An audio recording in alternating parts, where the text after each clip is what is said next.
Hi there, it's Salem. Here's a quick summary and trigger warnings for this video. If you enjoy this one and want to see more like it, likes, comments, subscribing, or becoming a channel member helps let me know. You can say hello to me on all of these sites here. Now on to the video. I hope you rest well.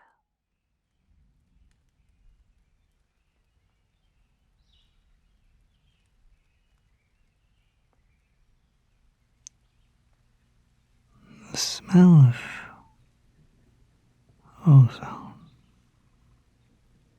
lingers at the back of your throat.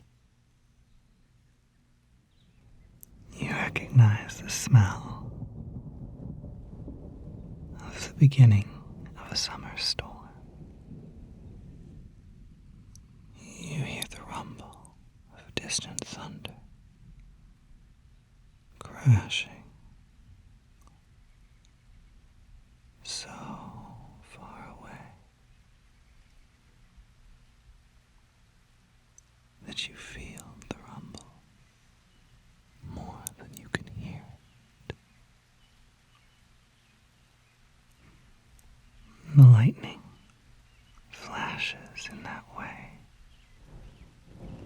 where it's always just in the corner of your eyes, where you can only mostly be sure that you saw it.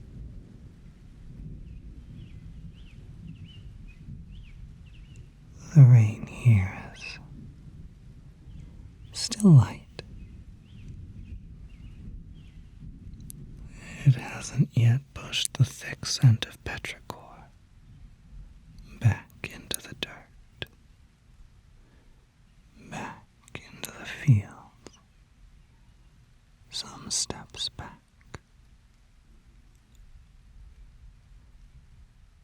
The transition of soft grass to fine ground sand is strange, but it's not unwelcome. It's damp at the base of your feet, but warm and soft, as if the lifeblood of the earth flowed so very close to the surface that it was kissing the heat of the world right against you.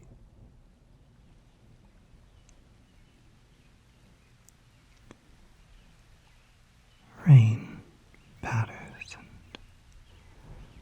thunder cracks,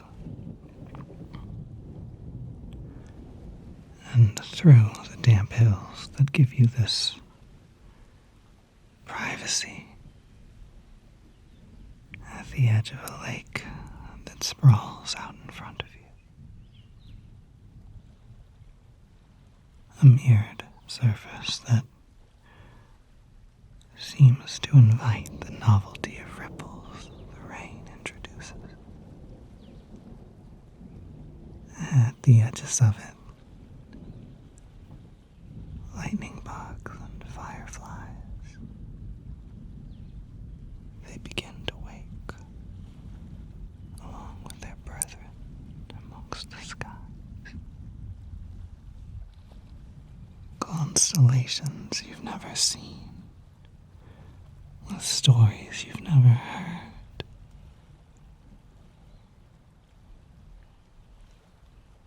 They seem to eagerly await their chance to introduce themselves to you. The padding sound as your feet compel you across the sand towards the edge of the lake.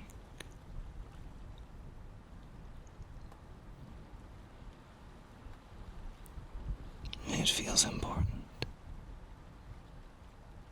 It's part of all of this. Of all of this.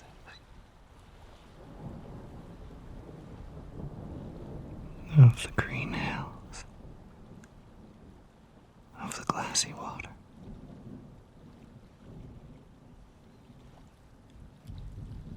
You are not an intrusion amongst all of this.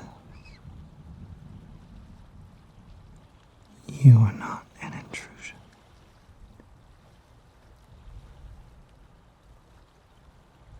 Maybe that's the lesson. One within the story as these stars tell. Or maybe it's a code. One that the lifeblood of the earth presses and pulses against the skin at the base of your feet as you take your paces. But the knowledge of that belonging, it finds the cracks and it finds the weathers of your soul. And it sinks into them. It finds its way to your core. Not a knowing. And not a feeling. It's more primal than that. It's a happening of existence. One that our words can make only pitiful attempts to capture. That not knowing, that not feeling. It brings you the most base, the most acute awareness that at the core of everything that you are,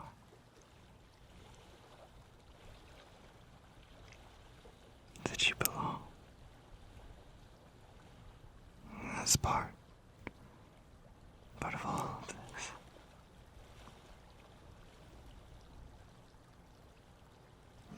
There is a voice that surprises you. For a moment, you wonder, is it yours? No. No, you realize. Why would it be? It doesn't sound like you. Not at all. It does, though. It does sound like it belongs. It carries with it that feeling of wholeness within this scene. It makes you stop for just a moment.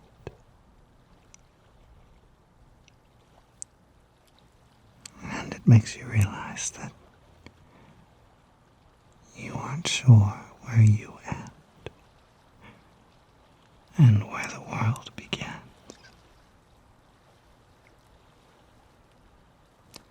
In the moment after, you wonder if considering a division between yourself and the world is a paradigm that even makes any sense at all. The voice, you have to remind yourself. What did it say?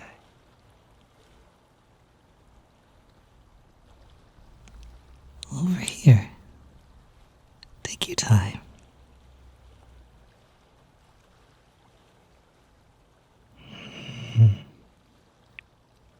Time.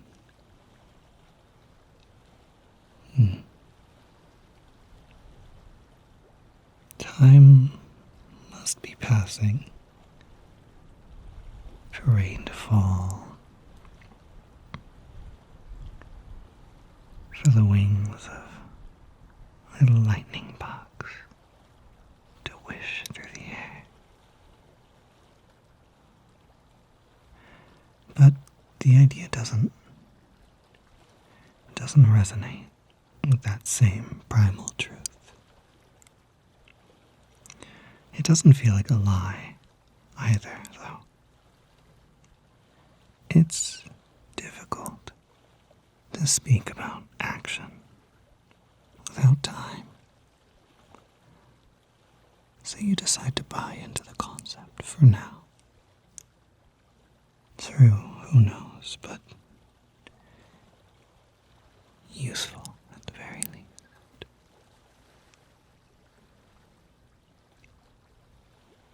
This time, when you walk, when you follow the sound of that voice, your skin eventually stops finding sand. Instead, wood. The remnants of trees that have fallen in times that no person has memories of.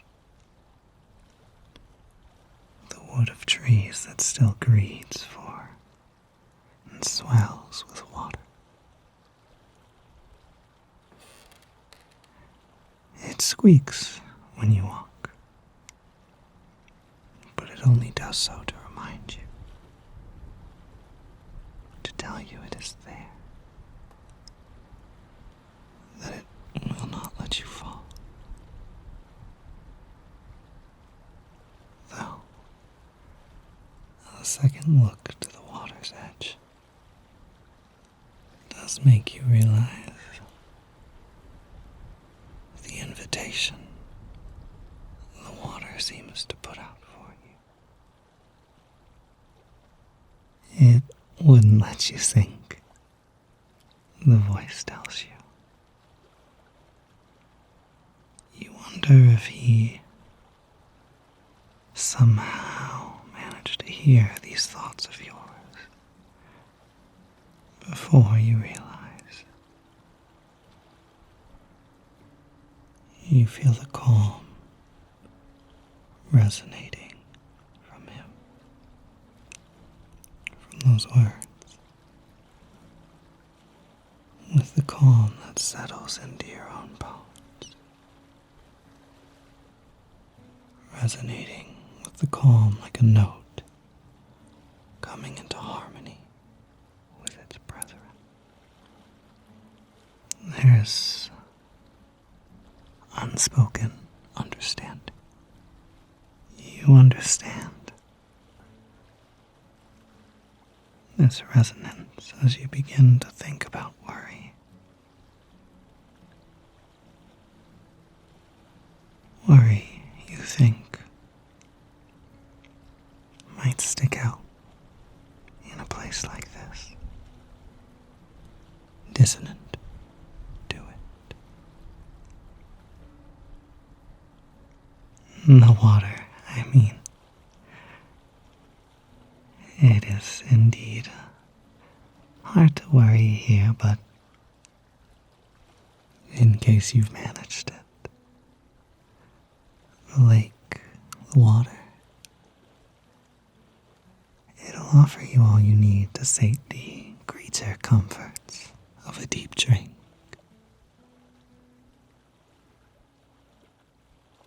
But in the way the ground, the grass back there, wouldn't pull you in, wouldn't snare you. Nothing in the valley between these hills could ever bring you harm. That does go for me as well.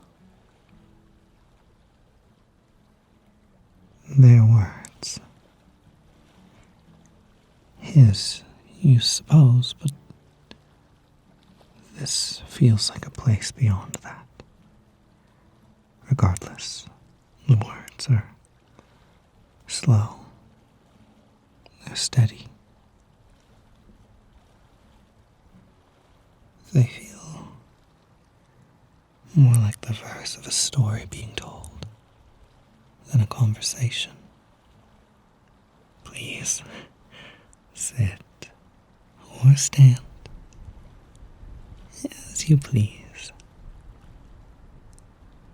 The man's skin is red. Not of fire, not of passion, but the deep red of brick, of support, of home, of quiet strength.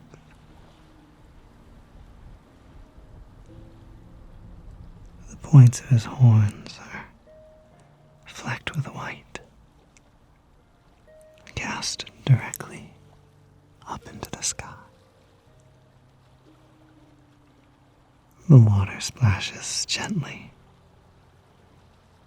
as it seems the man has accepted the invitation of this lake. Swinging his legs, having placed them delicately over the edge of the pier, allowing just his ankles to approach the water.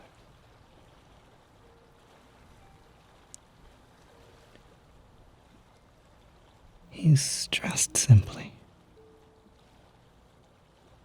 His trousers are rolled up carelessly to keep from being soaked.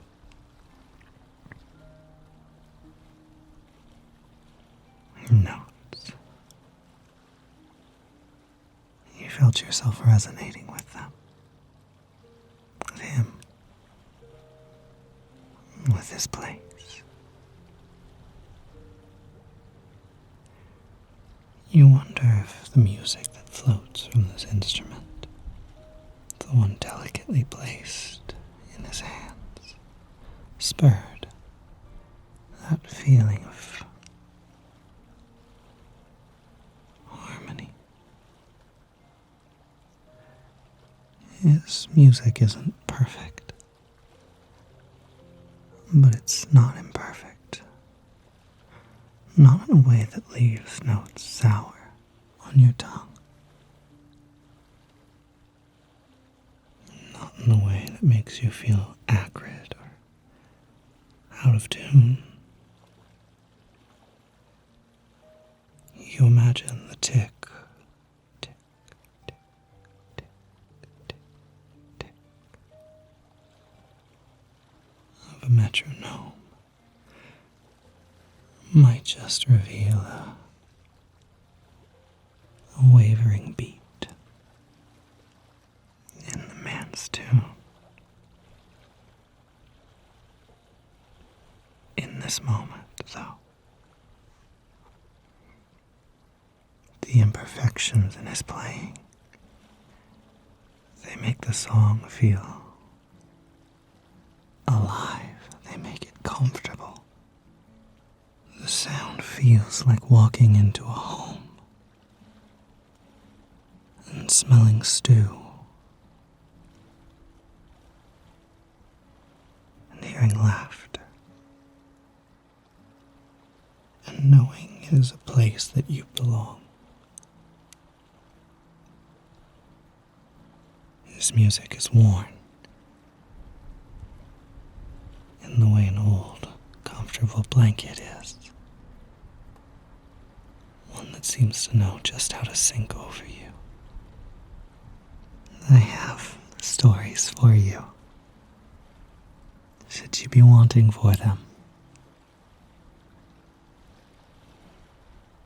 I have silence and I have music that I can offer. If instead you have more, a taste for them.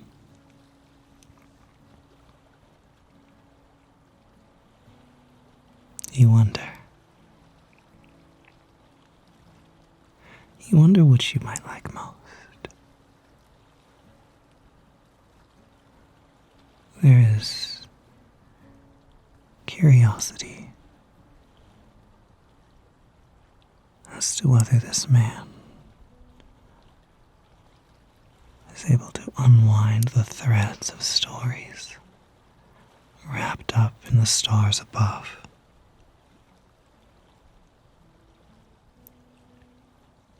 I don't mean to make you choose. There's no rush, no hurry. This isn't a place for opulence.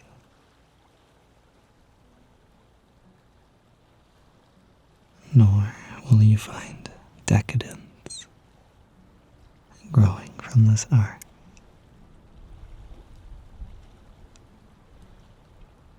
But I think you'll find enough. You'll have what you need.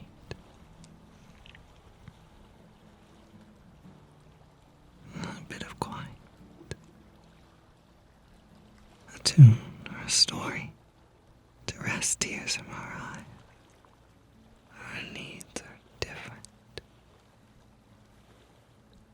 Not yours and mine, but our own from moment to moment. Always in flux. Always changing.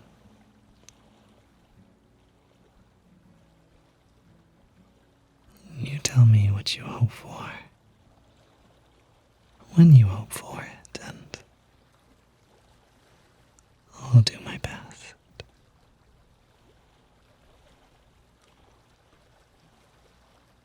The words that this man says they're not confident. They're experienced.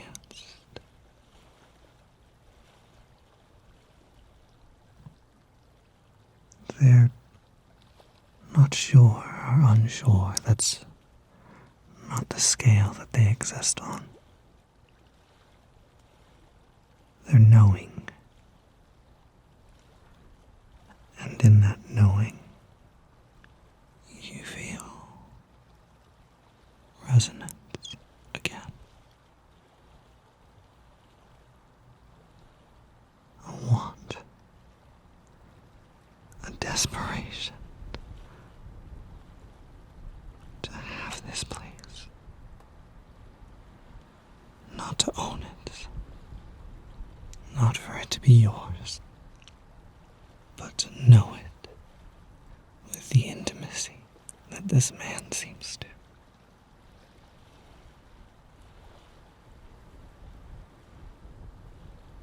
At the same time, you do trust.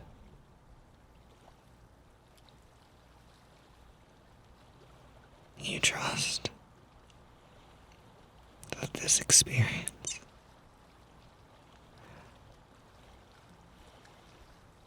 the knowing of this grove is separated only from you by time.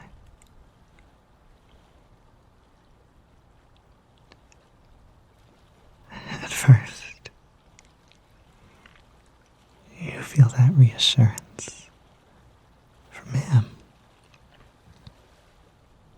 But this place, the soil, the water, the sky, the stars, the bugs that mirror them down below, the clouds and trees, they are a chorus alongside him.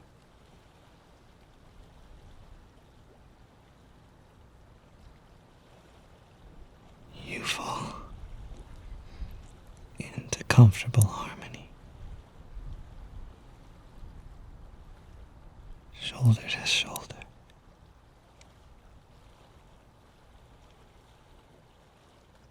With whoever this person is.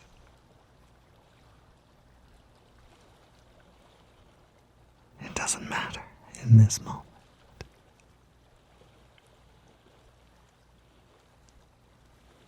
You feel connected. You feel as if you belong.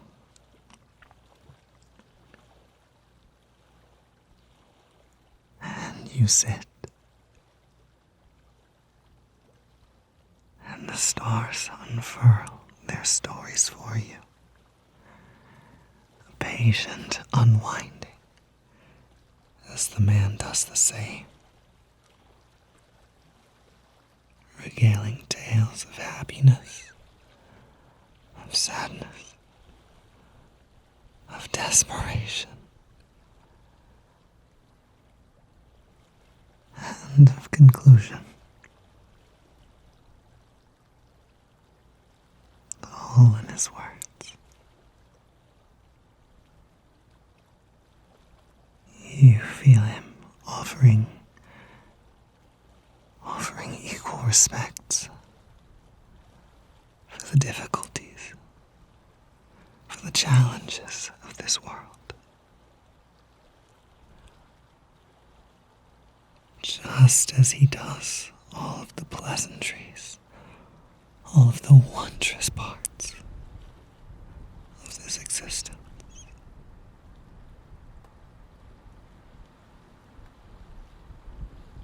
There just seems to be no end to them.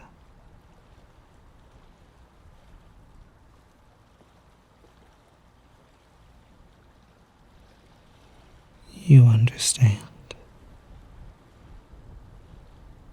as you sit here with him, with a stranger.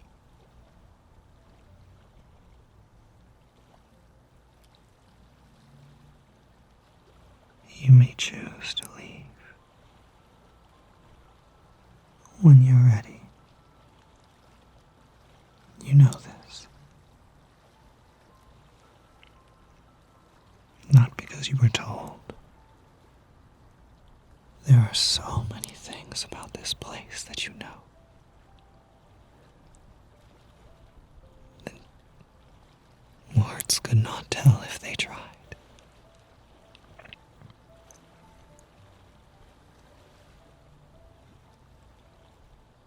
This person, this place,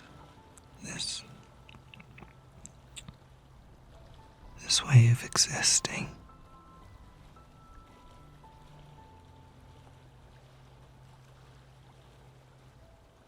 it invites you to stay.